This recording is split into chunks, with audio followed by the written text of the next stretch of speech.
Hey there, Grumpy Old Fart here.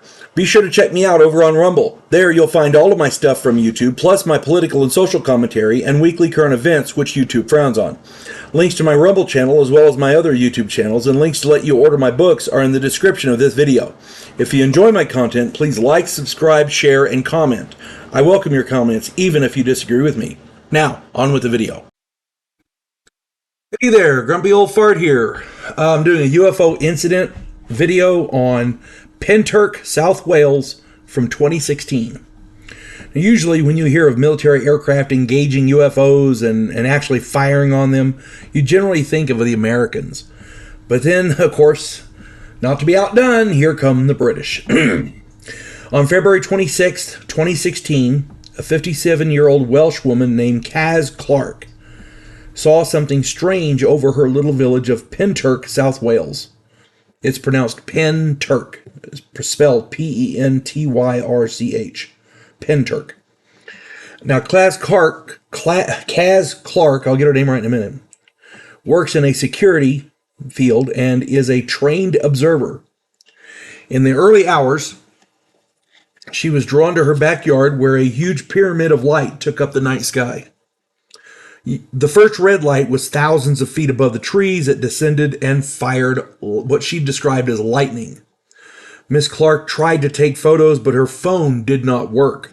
The other witnesses in the area reported that they tried to take pictures as well, and their phones didn't work either. Miss Clark said she was bathed by a beam of light. She felt that it was scanning her body, which, you know, we've all seen Star Trek, the motion picture. Yeah. Not long after, the object broke into two pieces, a red one and a green one, and both objects flew off in different directions. Just then, a fleet of RAF Apache helicopters showed up and pursued both objects. It wasn't long afterwards that gunfire and explosions could be heard in the distance. Multiple witnesses told investigators that they believed that the military shot the objects down.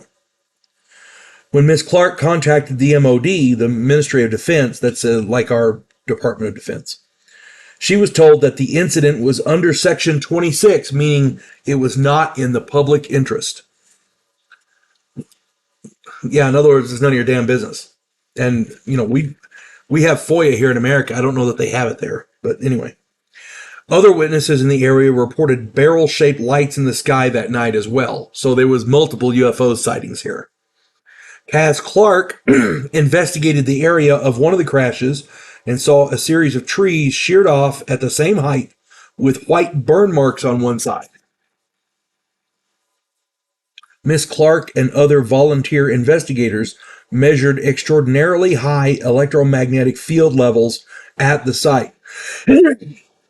They measured 3 times the average safe level. So there was an exorbitant amount of radiation in the area. There is no paperwork for the MOD aircraft in the area at the time. All these aircraft were witnessed. There is no question that they were there, but there's no paperwork for them. And this is one of the big things for me. No fake forms or misleading stories, no paperwork at all. None. That in and of itself raises questions in my mind. I'm a veteran.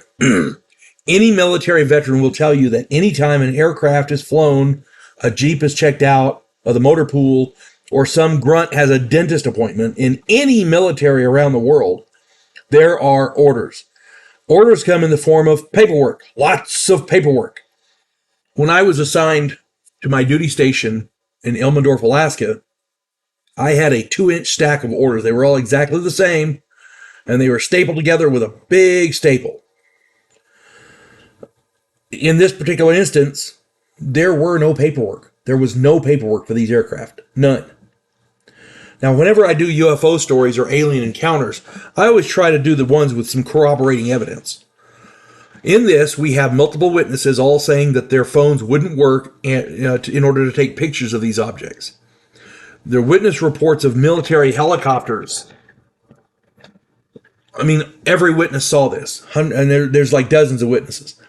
There were trees sheared off and odd burn marks at the crash site. That's verified. That did happen. It's documented. There were electromagnetic field anomalies, radiation signatures in the area, and again, documented. And the MOD involvement in a cover-up marked by conspicuously missing paperwork. Yeah, that right there is a big telltale sign for me. This has not only the hallmarks of a classic UFO sighting or encounter, but it has the ring of truth to it. At least to me it does. So that's why I did this video. If anybody else knows any more information or has any alternate information that I forgot or missed, please put it in the comments. If I would love to read them. I know everybody else would too. Hope this finds everybody well. You folks have a good one. God bless one and all.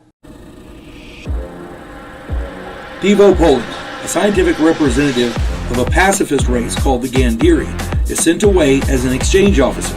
His objective, to learn the one skill his species never developed, to fight. And he's sent to learn that skill from the one species who does it better than any other in the galaxy, humans.